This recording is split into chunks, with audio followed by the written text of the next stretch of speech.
હવે વાત કરીએ સુરતની તો એરપોર્ટની સામે સાયલેન્ટ ઝોનમાં જમીન કૌભાંડ સામે આવ્યું છે। બોગસ પ્રોપર્ટી કાર્ડ બનાવી કરોડોના કૌભાંડનો મામલો છે।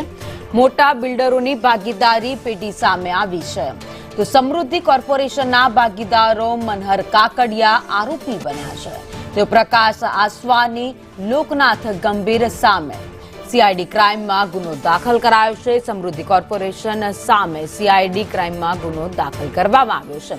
साइलेंट झोन नामे करेला खेलनो पर्दाफाश थई गयो छे।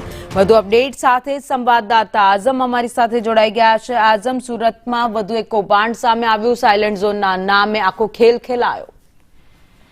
જમીનના કૌભાંડનો હબ બની ગયો હોય તેમ સુરત શહેર સામે આવી રહ્યું છે। સુરત શહેરના ફરી એકવાર ડુમસ એરપોર્ટ પાસે સાયલેન્ટ ઝોનના નામે રોકાણકારો, ખેડૂતો અને સરકારને કરોડો રૂપિયાનો ચૂનો ચોપડનાર સમૃદ્ધિ કોર્પોરેશનના ભાગીદારો મનહર કાકડિયા, નરેશ શાહ, લોકનાથ ગંભીર અને પ્રકાશ આસવાની વિરુદ્ધ આખરે सीआईडी ક્રાઇમમાં ફરિયાદ દાખલ કરવામાં આવી છે। સુરત શહેરના નામાંકિત બિલ્ડરો વિરુદ્ધ ફરિયાદ નોંધાતા બિલ્ડર લોબીમાં સાયલેન્ટ ઝોનના નામે ખેડવામાં આવેલા કરોડોના ખેલની ચર્ચાએ વધુ એક વખત જોર પકડ્યું છે।